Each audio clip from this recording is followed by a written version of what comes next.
In your math notebook, turn to a new page. At the top of your page, you need to put inverse operations. And then pause the video to put your definition, which inverse operations are opposite operations that undo each other. Pause the video and write this in your notebook.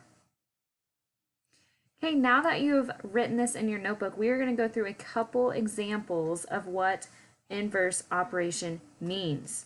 So, inverse operations. Addition and subtraction are inverse operations. Same goes as multiplication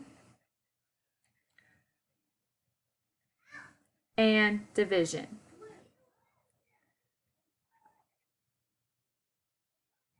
So go ahead and pause the video and write this down as well. Then we're going to go and do physical examples. So a physical example of an addition and subtraction one would be like 6 plus 5 equals 11. So 11 minus 5 equals 6. The next one we would do is 5 plus 4 equals 9. So 9 minus 5 equals 4. Those are our addition and subtraction examples. So then we have multiplication and division. So with multiplication, we're going to use 6 times 5, which gives us 30. So we know that 30 divided by 5 gives us 6. And another number we could use is 7 times 8, which gives us 56. So 56 divided by 7 gives us 8. So if you notice, each of these are the inverse of each other. Each of them, inverse of each other. Addition is the inverse of subtraction, and multiplication is the inverse of division. So now if we put it in a word problem, it would be the same thing.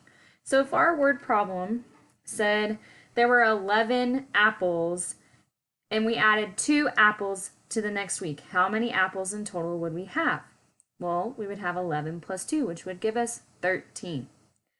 The inverse of that is we would try to write an inverse problem to make it a subtraction problem. So Alex had 11 apples and he gave 2 apples to me. How many apples does Alex have left? Well, you would subtract 11 minus 2. So there we made the inverse. So inverse operation means that it's an opposite operation that undo each other. Let's do a couple more problems before we try this by ourselves. So we have 12 times 2 gives us 24. So what would the inverse of 12 times 2 be? Well, it would be 24 divided by 2 gives us 12. Or 24 divided by 12 gives us 2.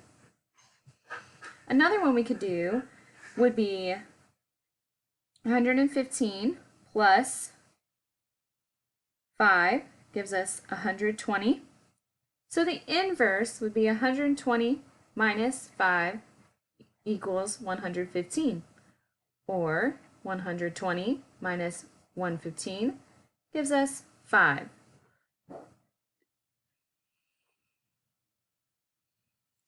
Let's do one more. Let's do 35 minus 12.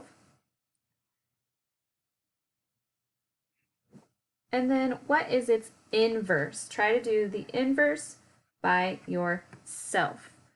Pause the video, do the inverse by yourself, and then come back for the answer. So we have 35 minus 12 gives us 23. So 23 plus 12 gives us 35. That is inverse operations.